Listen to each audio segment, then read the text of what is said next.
오늘 우리가 보려는 본문은 이제 빌립보의 교회가 세워진 이후에 일어난 후기를 우리가 보고 있습니다. 여러분, 우리가 몸담고 살고 있는 이 우주는요, 무언가 어떤 일이 일어나기 위해서는 원인, 힘이 있어야 됩니다. 힘이 있어야 됩니다. 교회 또한 마찬가지죠. 한 교회가 개척되기 위해서는 개척을 가능하게 하는 힘이 있어야 됩니다. 우리는 그 힘에 대해서 바울과 실라가 자원하여 2차 전도 여행을 또 하나님의 말씀에 순종하여 막혔던 길에 좌절하여 돌아간 것이 아니라 겹길로 보여주시는 길을 감으로 말미암아 헌신을 통해서, 아울러 루디아의 헌신을 통해서 감옥에 들어간 그런 절망적인 사건을 오히려 기회로 여겼던 그런 마음의 자세, 믿음을 통해서 빌립보 교회가 개척되었던 것을 우리가 지난 시간 확인해 보았습니다. 이런 사도행전의 기록을 통해서 우리가 몸담고 살아가는 이 세상의 현실을 다시 한번 교훈받습니다. 저는 여러분이 이 교훈을 꼭 잊지 않았으면 좋겠어요. 그것은 선한 뜻을 가지고 하나님의 일을 할 때도 성도는 세상에서 어려운 일을 당한다는 것입니다. 성도는 어려운 일을 당합니다. 이 현실 하나만, 이 교훈 하나만 마음에 꼭 기억하고 있다고 하면 저는 여러분이 이 세상을 바라보는, 여러분의 인생을 해석하는, 지금까지 걸어왔던 길을 다시 한번 되돌이키는 그런 모든 인생을 복귀하는 일에 있어서도 오히려 감사가 넘치게 될 것이고, 여러분이 지금 당면하고 있는 고난도 넉넉히 견딜 수 있는 힘을 받을 수 있게 될 것으로 저는 확실하게 믿습니다. 여러분, 성경에서는요, 하나님의 능력이 분명히 일어나고 있는데 성도는 어려운 일을 당하는 일들이 그런 사건들로 가득 차 있습니다. 가장 큰 예를 든다면 사무엘상에, 여러분 그 법궤 사건 기억하시죠? 블레셋의 법궤를 이용해서 이겨보겠다고 법궤를 들고 나갔는데 정작 현실은 어떻게 벌어졌죠? 네, 전쟁에 완전 대패하고 말았습니다. 하지만 여러분, 법궤의 능력이 있었나요? 없었나요? 있었습니다. 법궤가 블레셋 다곤의 신전에 들어가 있었을 때 다곤의 우상이 머리가 잘리기도 하고 팔이 잘리기도 하는 그런 역사가 있었음에도 불구하고, 하지만 이스라엘 백성들은 그 법궤를 앞세우고 갔음에도 불구하고 졌다는 거죠. 자, 그러면 우리는 왜 그랬을까? 그 원인을 묵상하면서 이런 결론을 내는 거예요. 도대체 이 땅에서 지금 일하고 계신 하나님의 능력의 내용이 뭐냐는 거예요. What is the power of God? 하나님의 능력의 내용이 뭐냐? 여러분, 하나님의 사랑을 받고 하나님의 능력을 받았다는 것은요, 이 세상에서 하는 일마다 다 잘되고 권세를 입고 부자를 사는 것이 아니라 하나님의 사랑, 하나님의 능력, 하나님의 물질, 그건 세상적으로 힘으로 세상을 정복하려는 것이 아니라 복음을 전하는 선한 일에 쓰임받게 하는 일이라는 거예요. 쓰임받게 하는 거예요. 이 하나님의 능력을 저는 여러분이 꼭 마음에 기억할 수 있게 되기를 주님의 이름으로 축복드립니다. 이런 차원에서 성도가 고난을 어떤 안목을 가지고 지나가고 있는가? 여러분, 성도가 고난을 지나갈 때 정말 강력한 복음의 역사가 있습니다. 여러분 보십시오. 바울과 실라가 감옥에 갇혔을 때, 감옥이라는 고난의 현장에서 그들이 오히려 하나님께 찬송하고 기도하였을 때 하나님의 놀라운 임재의 역사를 그들이 체험하게 된다는 것이죠. 그리고 거기에서 복음의 역사, 아니 저 사람들은 감옥에 왔는데 어떻게 저렇게 찬양하고 기도, 아무 일도 없는 것처럼 어떻게 저럴 수 있을까? 많은 죄수들이 그 찬양함과 기도함을 보고 마음에 깊은 복음의 역사들을 체험하게 되는 것이죠. 저는 여러분과 저가 이 같은 원리, 기대감을 가지고 여러분의 인생도 꼭 돌아볼 수 있게 되기를 주님의 이름으로 축복드립니다. 고난의 현장 가운데 여러분들이 절망하거나 낭망하는 것이 아니라 성경적인 안목을 가지고 그걸 새롭게 해석해낼 수 있는 새로운 해석을 통하여 새로운 마음가짐과 몸가짐을 가지고 세상을 당면하여 살아낼 수 있는, 저는 여러분 되기를 주님의 이름으로 축복드립니다. 바로 이 교훈이 오늘 우리가 빌립보 개척 후기를 통해서 살펴보려는 내용입니다. 자, 온전한 이해를 위해서 우리가 본문의 정황을 다시 한번 잘 설정할 필요가 있습니다. 바울과 실라의 이 믿음의 고난을 기회로 바꾸었던 행위를 통하여 구원받은 간수와 그 가족이 바울과 실라를 섬기고 그 가정에 구원의 기쁨이 임한 것을 우리는 지난 시간 확인해 보았습니다. 그런데 그 다음날 뜻밖의 일이 일어난 것입니다. 그 뜻밖의 일은 뭐냐면 간수가 상관들에게 명령을 받아요. 그 사람들을 내보내라.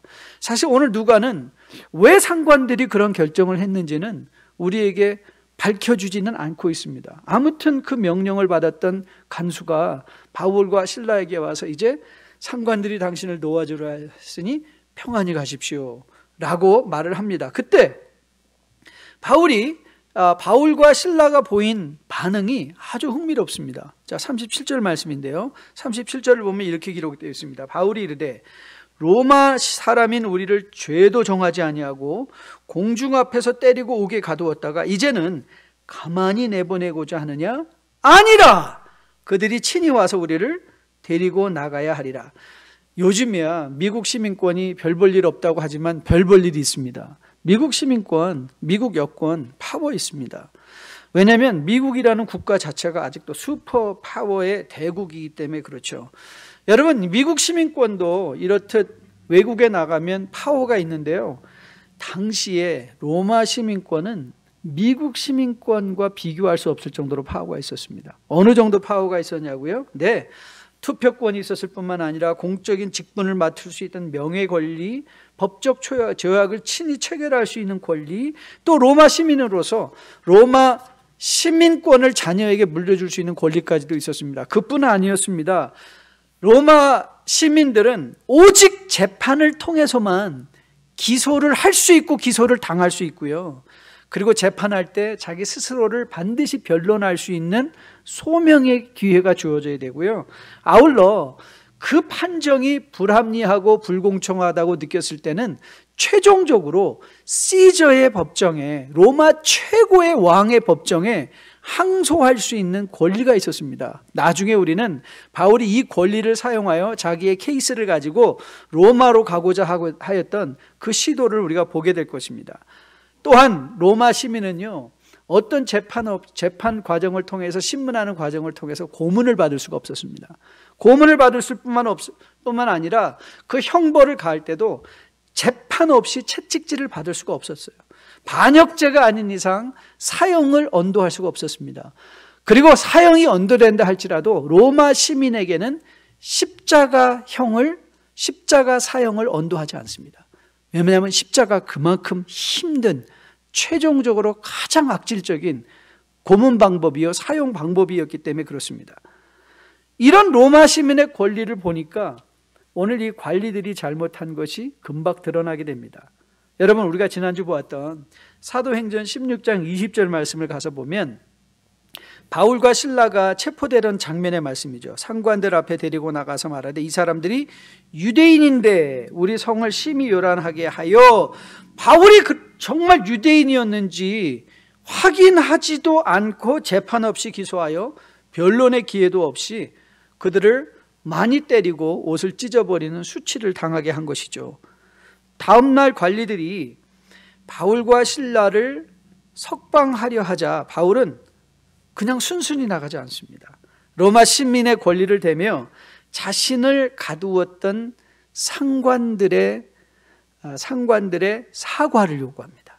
사과를 요구합니다. 자, 이런 바울의 요청에 대한, 사과 요청에 대한 관리들의 반응이 38절 39절 말씀입니다. 거기 이렇게 나와 있죠. 부하들이 이 말을 상관들에게 보고하니 그들이 로마 사람이라 하는 말을 듣고 뭐하여? 두려워하여 와서 권하여 데리고 나가 그 성에서 떠나기를 청하니 그랬어요. 여러분, 이전에는 어떻게, 야 걔네들 내보내 이제, 그랬어요. 그렇죠. 그런데 그들이 로마 시민인 것을 알자 이들이 어떻게 했어요? 와서, 거기 와서 그냥 왔기만 하겠습니까? I didn't know, I'm so sorry. 로마 시민인지 몰랐어요. 아마 그런 말이 주고받았겠죠. 그리고 나중에 나가! 이게 아니라, 추방이 아니라 please, 사과를 얻어냈습니다. 참 힘이란 건 그러고 보니 좋은 것이죠. 힘이 있다는 것이 드러나는 순간 세상에서 대접을 받습니다. 자, 그러면 오늘 이 본문을 통해서 우리가 생각할 교훈이 있습니다. 자, 이 교훈을 어디부터 출발하려고 하는가 하면 자, 22절부터 지난 주간에 보았던 22절부터 시작하려고 해요. 자, 22절을 보니까 무리가 일제 일어나 고발하니 상관들이 옷을 찢어벗기고 매로 치라 하여 많이 친 후에 옥에 가두고 간수에게 명하여 든든히 지키라 하니. 여러분, 이미 여러분의 소개한 대로 로마 시민권은요, 큰 능력과 파워가 권리가 있었기 때문에 많은 사람들이 그 시민권을 돈으로 이방인들이 사려고 하기도 하였습니다. 기억하십니까? 바울이 자기 자신이 나는 나면서부터 로마 시민이라 했을 때 천부장은 너는 어떻게 나면서부터 시민이냐? 나는 큰 돈을 주고 이 시민권을 샀는데 라며 임프레스 받았던 장면 여러분 기억하시죠? 자, 그렇다면 여러분, 바울이 나면서부터 로마 시민이었는데 첫 번째 질문이에요. 바울이 로마 시민의 권리를 알고 있었을까요? 모르고 있었을까요? 분명히 알고 있었겠죠. 분명히 알고 있었겠죠. 자, 그런데 이제 두 번째 질문은 뭐냐면, 왜 바울은 그가 맞을 때, 옷이 찢겨질 때, 감옥에 갇혔을 때 나는 로마 시민이야, 이 한마디만 하면 거기 가지 않아도 되는데 왜 그 말을 안 했을까요? 한마디만 하면 해결이 되거든요. I am a Roman citizen. 이 한마디만 하면 풀릴 수 있는 문제였는데 그는 그 말을 하지 않습니다. 자, 이 바울의 모습을 보면서 우리가 실천적으로 처음 받는 교훈은 뭐냐면, 힘은 쓰는 게 능사가 아니라는 거예요. 힘은 쓰는 게 능사가 아닙니다. 한번 따라해 보실래요? 힘은 쓰는 게 능사가 아니다. 무슨 말이냐고요? 여러분, 주님이 잡히시던 날, 여러분 그날 혹시 기억하십니까? 가룟 유다가 권사들과 함께 칼과 몽치를 두고 주님을 잡으러 왔어요. 그때 베드로의 마음이 격분되어서 칼을 뽑아 종의 귀를 잘라버렸습니다. 그때 주님께서 베드로에게 칼을 칼집에 도로 넣어라 하고 하신 후에 이렇게 말씀하신 것 여러분 기억하십니까? 마태복음 26장 53절 말씀인데요. 너는 내가 내 아버지께 구하여 지금 12군단 더 되는 천사를 보내시게 할 수 없는 줄로 아느냐? 보낼 수 있다 없다? 있다는 거예요. 지금 당장 주님께서는 자신의 편의와 안위를 위해서 12군단 더 되는 군인이 아니에요, 천사를 동원할 수 있는 능력과 권리가 있다는 거예요. 그런데 주님이 무슨 말씀하시죠? 지금은 그 힘을 쓸 때가 아니라는 거예요. 지금은 그 힘을 쓸 때가 아니다. 여러분, 힘은 쓰는 것만이 능사가 아닙니다. 우리가 진정한 자유를 누린다는 것은요, 내가 갖고 있는 힘을 쓰는 것만이 자유가 아니라 쓸 수 있는 충만한 힘이 있음에도 불구하고 그것을 안 쓸 줄 아는 절제감, 그게 진정한 자유입니다. 바울 또한 수치를 당하고 맞을 때 자신의 힘을 사용할 때가 지금은 때가 아닌 것을 알아 그는 힘을 쓰지 않습니다. 이런 힘에 대한 성경적 관점을 가지고 자유를 누릴 줄 아는 것이 저는 성숙이라고 믿습니다. 그리고 이런 성숙이야말로 세상을 이겨낼 수 있는 성도의 힘이기도 합니다. 그런데 여러분, 이 성경적 자유는 바울의 권리만이 아닙니다. 여러분과 저는 단지 미국의 시민, 무슨 요즘 한국의 여권이 제일 강력하다고 하는데 한국 시민 정도가 아닙니다. We are citizens of the kingdom of God. 하나님 나라 시민입니다. 온 우주를 지으신 이 창조주의 하나님 나라의 시민권을 받은 여러분과 저는 우리 안에 충만한 힘이 있습니다. 그러나 여러분, 그 힘을 쓰는 것이 능사가 아닙니다. 그 힘을 쓰는 것만이 능사가 아닙니다. 그래서 베드로 사도가 베드로 전서 2장에서 이렇게 권면합니다. 부당하게 고난을 받아도 하나님을 생각함으로 슬픔을 참으면 아름다우나 죄가 있어 매를 맞고 맞으면 무슨 칭찬이 있으리요. 그러나 선을 행함으로 고난을 받고 참으면 이는 하나님 앞에 아름답다. 부당하게 고난을 받아도 하나님 생각함으로 슬픔을 참는다. 이를 바득바득 갈면서 나는 반드시 복수하고 말 거가 아니라 참은 것. 그것이 뭐라고요? 아름다움이라. 그것이 아름다움. 성도의 아름다움. That's the beauty of a saint. 성도의 아름다움이다. 오늘 이 자리에도 나는 나름대로 열심히 믿음을 지키려고 선한 일을 하고 하나님 앞에 순결함을 유지하려고 애씀에도 불구하고 지금 너무도 어려운 고난을 지나가고 계신 분들이 혹시 있을지도 모르겠습니다. 아울러 여러분은 선한 뜻을 가지고 열심히 일을 하려고 함에도 불구하고 오해만 당하고 있는 그런 상황이 있는 분들도 있을 것입니다. 저는 그때 여러분들이 비록 여러분 안에 힘이 있다 할지라도 그 힘을 상대방을 정복하고 찍어 누르는 그런 힘이 아니라 오히려 그 힘까지도 절제하여 참아낼 수 있는, 힘이 쓰는 것만이 능사가 아닌 것을 알아 그 힘까지도 절제할 수 있는 성도의 성숙을 이루어낼 수 있게 되기를 주님의 이름으로 축복드립니다. 그런데 여러분, 오늘 본문을 보면 바울이 끝까지 자신의 로마의 시민권의 권리를 포기한 것은 아니었습니다. 그는 자기의 시민권을 내세워 분명히 그 로마의 상관들에게, 간수의 상관들에게 사과를 얻어냈죠.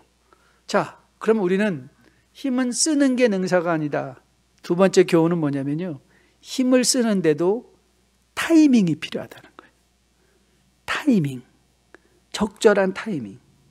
바울은 자신의 권리를 사용할 때와 사용하지 않을 때를 아는 지혜가 있었습니다. 자, 그러면 우리가 던질 질문은 How did he know? 아니, 어떻게 바울은 우리가 상식적으로 생각하면 맞기 전에 I'm a Roman citizen 해야 될 것 같은데 맞을 거 다 맞고 당할 수치 다 당하고 감옥에 갇혀 있다가 왜 이제서야 자기가 로마 시리즌이라고 밝히는, 내가 로마 시민이라고 밝히는 이 타이밍을 그는 왜 선택했을까? 여러분, 우리가 2주 전에 사도행전 16장 1절부터 10절을 우리가 강론하면서 이 세상에서 성도가 막힌 길이나 혹은 대적하는 무리들의 앞에서 고난 가운데 극단적으로 반응하지 않기 위해서는 인생의 큰 그림을 그리고 있어야 된다고 말씀드린 거 기억하시는 분이 계실지 모르겠어요. 인생의 큰 목적이 그려져 있으면 오늘 내가 왜 살아야 되는지에 대한, 어떻게 행동해야 되는지에 대한 구체적인 그림들이 그려지는 것이죠. 자, 그러면 여러분, 바울에게 있어서는 큰 그림이 무엇이었을까요? 네, 바울에게 있어서 하나님께서 그에게 주신 큰 그림은요, 우리가 사도행전 9장을 가서 보면 금방 알 수 있습니다. 사도행전 9장을 보면요, 그 바울이 소명을 받는, 다메섹으로 설기등등하게 그리스도인을 잡으러 가는 길에 그리스도를 만나고 그가 앞을 보지 못하는 상태에서 이제 아나니아의 방문을 통해서 사울의 눈에 비늘이 벗겨지는 사건의 장면인데요, 그때 아나니아를 보내시면서 예수님이 아나니아에게 이런 메시지를 주셨죠. 그 메시지의 내용이 주께서 이르시되 가라, 이 사람은 내 이름을 이방인과 임금들과 이스라엘 자손들에게 전하기 위하여 택한 나의 그릇이라. 그가 내 이름을 위하여, 같이 한번 읽어볼까요? 그가 내 이름을 위하여 얼마나 고난을 받아야 할 것을 내가 그에게 보이리라. 그래서 바울에게 하나님께서, 주님께서 보여주셨을까요? 안 보여주셨을까요? 보여주셨어요. 바울은 그의 사명이 복음을 가지고 이방들에게 전하라는 인생의 큰 그림이 그려져 있었어요. 그 그림이 그려져 있고, 이 복음을 전하기 위해서는 내가 고난도 받는구나, 이 현실적인 기대감이 그의 마음에 있으니까 그가 고난을 피하지 않습니다. 피할 수 있는 능력이 있는데 그걸 피하지 않습니다. 바로 우리가 겟세마네 동산에서 보았던 예수님의 모습이죠. 십자가를 당연히 지셔야 하기에, 그것이 아버지의 뜻임을 알기에 큰 그림이죠. 그래서 십자가로 가는 일을 마다치 아니하신 바로 예수 그리스도의 그 모습이 바울에게서도 보여지고 있는 것이죠. 여러분들이 이 세상을 열심히 살아가는 건 매우 중요합니다. 하지만 그것보다 더 중요한 것은 나는 왜 열심히 살아야 되나? 나를 향한 하나님의 선하시고 온전하시고 기뻐하신 뜻은 뭔가? 하나님이 이 가정에 나를 가장으로, 엄마로, 남편으로 주신 이유는 뭘까? 하나님이 이 직장에 내가 가게 하셨던 그 이유는 뭘까? 여러분, 그 큰 그림이 그려지면요, 그 큰 그림 안에서 바울은 자신의 큰 그림이 나는 이방에 복음을 전하는 자다 그랬더니, 그가 감옥에 들어갔었을 때 이방을 향한 복음이 가장 강력하게 전해지더란 말이죠. 그는 고난을 거절하지 않은 것이죠. 이것이 오직 바울에게만 해당되는 사항이겠습니까? 아닙니다. 여러분과 저에게도 동일하게 적용되는 것입니다. 여러분, 부자는요, 누가복음 12장의 어리석은 부자는요, 그는 자신의 인생의 목표가 많이 쌓아두고 많이 가지고 그걸 갖고 누리는 것으로, 물질을 누리는 것으로 생각을 했습니다. 그때 주님께서 그에게 분명하게 보여주셨어요. 이 어리석은 자야, 그 가진 모든 것을 내가 오늘 도로 찾으리니 그 모든 것이 네 것이 되겠느냐. 모으는 게 인생의 목표일 수가 없다는 거예요. 나는 왜 모으기 원하는가에 대한 실존적 고민이 필요하다는 거예요. 나는 왜 건강해지길 원하는가? 고민이 필요하다는 거예요. 나는 왜, 우리 자녀들이 왜 잘 되길 원하는가? 저는 아직도 기억하는 그 사건, 너무 애석한 사건이에요. 부모가 무조건 자녀들이 너 1등 해야 돼, 1등 해야 돼, 1등 해야 돼. 그 중학생이 결국은 1등, 전국 모의고사 1등 하고 쪽지 하나 남기고 아파트 옥상에서 뛰어내렸죠. 그 쪽지에 뭐라고 쓰여 있는 줄 아십니까? 기억하세요? 됐어? 1등 한 다음 날 부모에게 말했어요. 됐어. 여러분의 자녀가 왜 좋은 대학을 가야 되는지, 왜 좋은 직장을 잡아야 되는지, 여러분의 사업이 왜 성공해야 되는지, 하나님이 여러분을 향한 큰 그림이 그려져 있지 않으면요, 성공하면 교만해지고요, 망하면 비참해져요.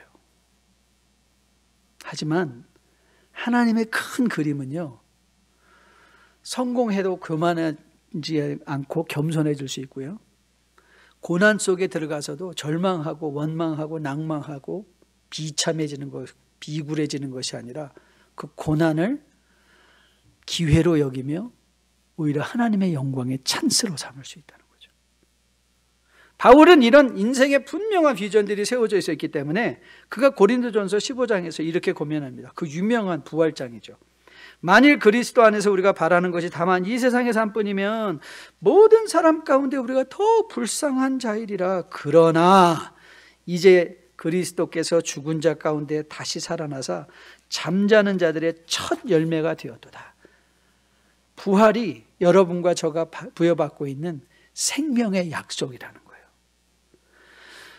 우리가 바라는 것이 이 세상의 전부가 아니라는 거예요.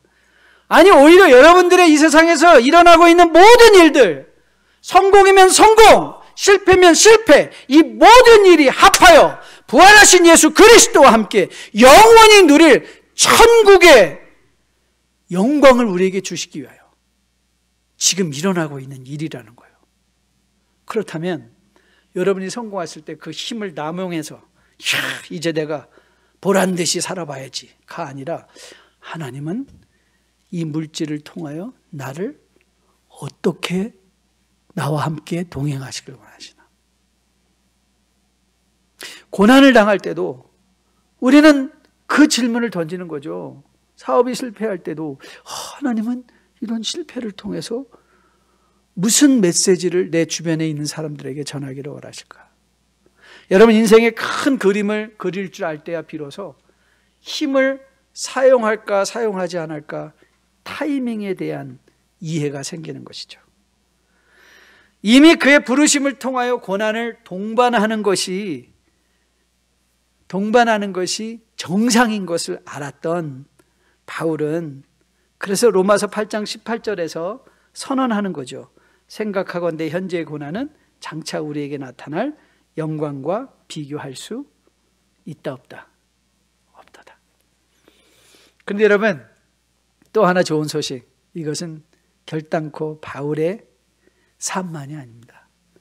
여러분과 저도 동일한 삶으로 부르심을 받고 있어요.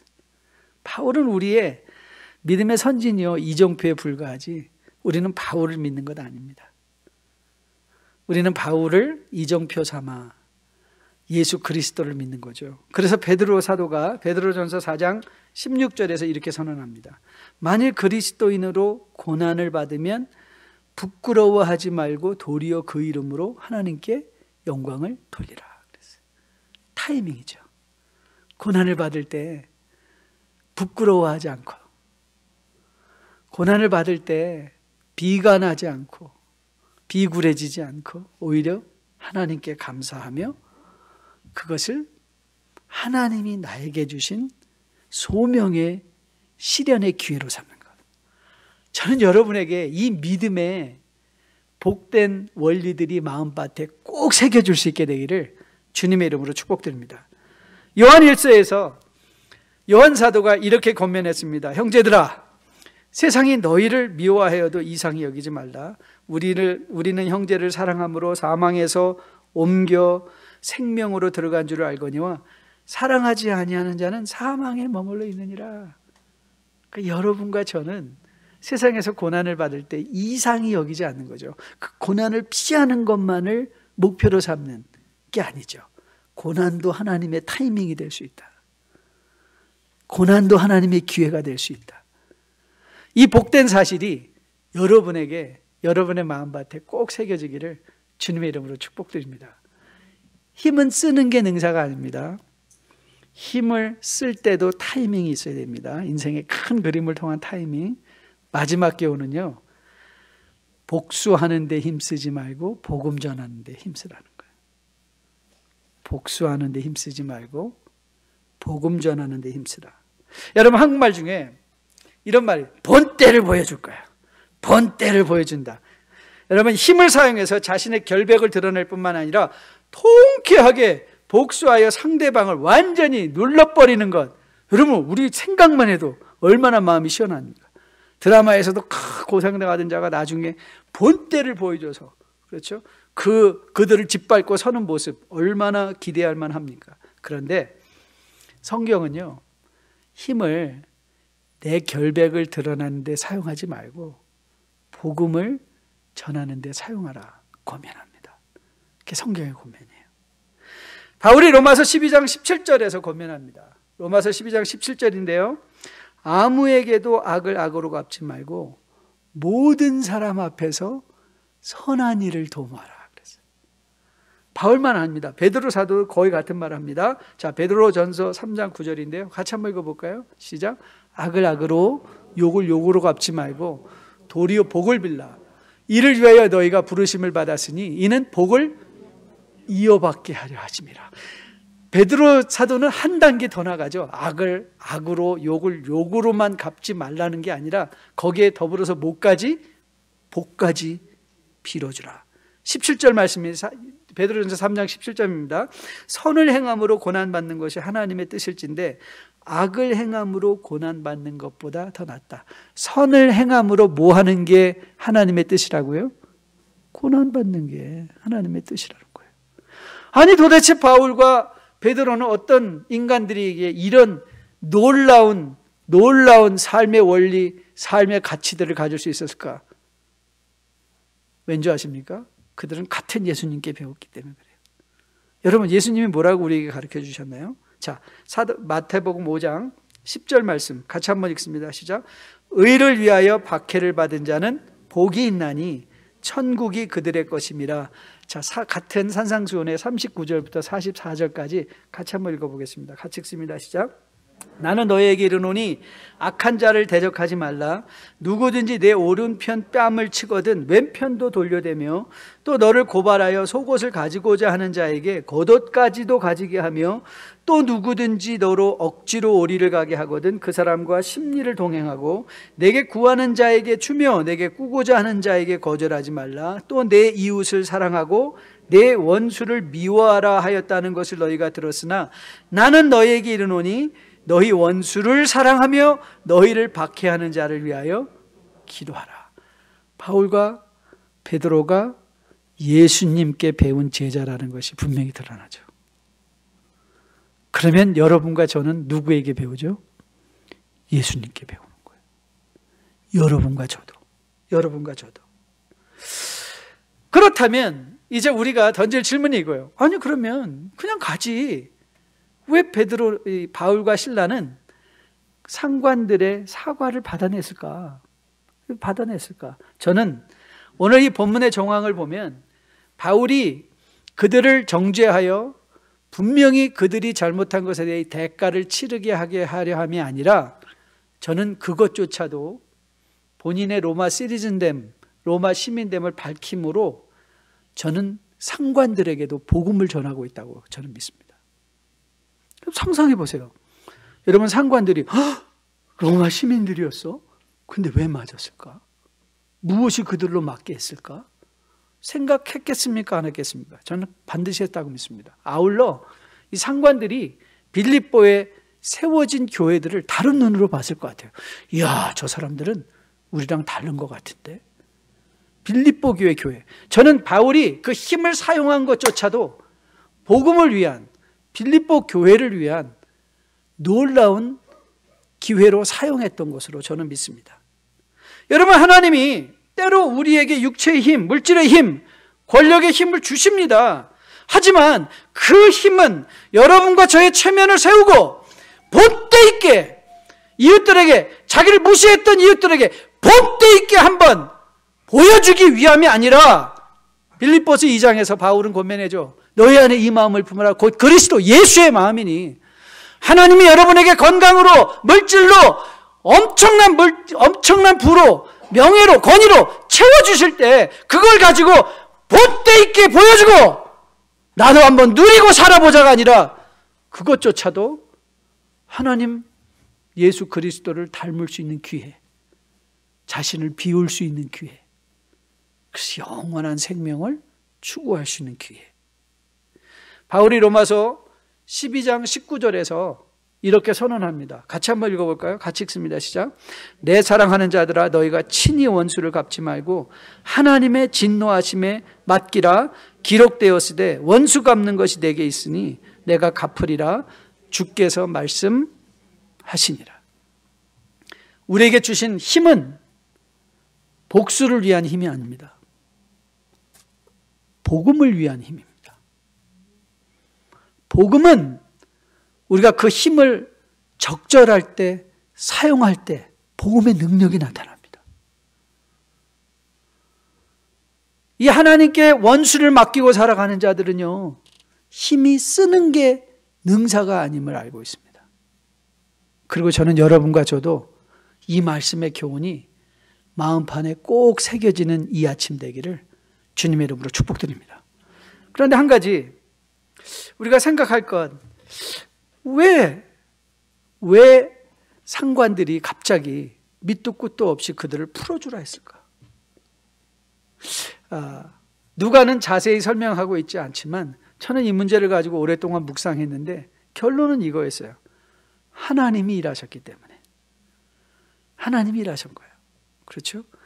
여러분, 우리가 흔히 오해하는 것, 내가 고난을 당하고 있을 때, 내가 감옥 같은 인생의 억울한 자리에 들어갔을 때는 하나님이 안 계신 것처럼 생각할 때가 많이 있죠.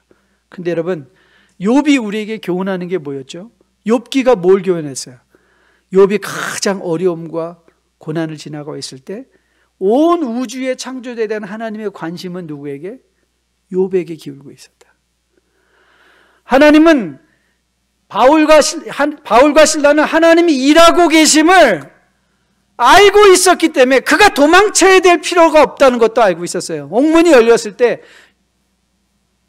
도망칠 때가 아니야, 이건 지금 여기 있어야 할 때야. 알았어요. 하나님이 일하시는 걸 알기 때문에. 많은 사람들이 그럽니다. 코비드 19 때문에 이제 교회는 끝났어요. 교회는 망할 거예요. 최근에 통계를 하나 읽었더니 이민자는 없는데 역이민자는 엄청나게 백몇 배가 늘어났대요. 한국 분들이 이제는 아유 이 정말 못 사는 미국에서 더 이상 안 살 거야. 그러고 다 한국으로 이사 가는데, 한국으로 역이민 가는 사람. 아니 이민이 와도 지금 이민교회가 될까 말까 한데 역이민까지 다 가버리면 어떡하자는 거예요? 교회 망하고 문 닫나요? 천만의 말씀이에요. 하나님의 나라는 사람이 하는 곳이 아니에요. 하나님이 이 교회를, 이민교회들을 있어야 할 때까지 있게 하실 거예요. 성경의 모든 교회처럼 빌립보 교회도 있어야 될 때까지 있다 없어지잖아요. 그리고 그 빌립보 교회의 교훈이 우리에게 전해지잖아요.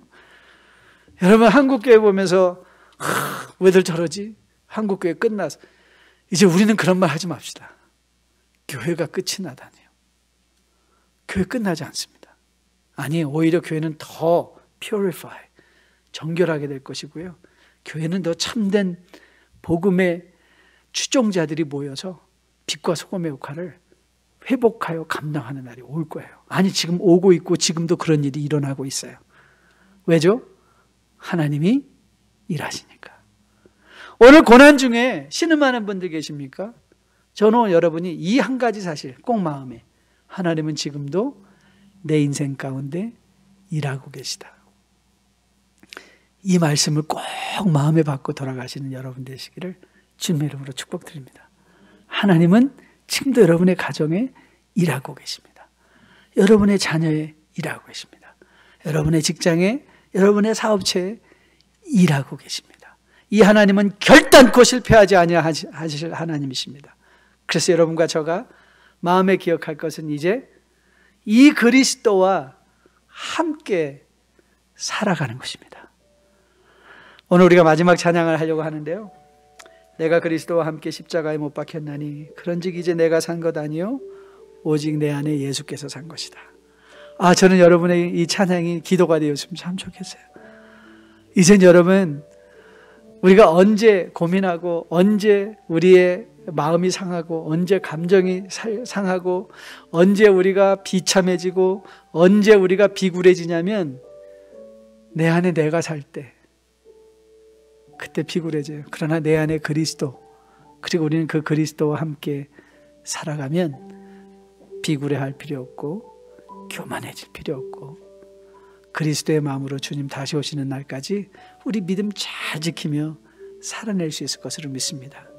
힘도 적절한 때에 복수를 위하여 복음이 아닌 것으로 복음을 위하여 사용할 수 있을 것입니다. 그런 날이 오기를 소원하고 그런 내가 되기를 소원하며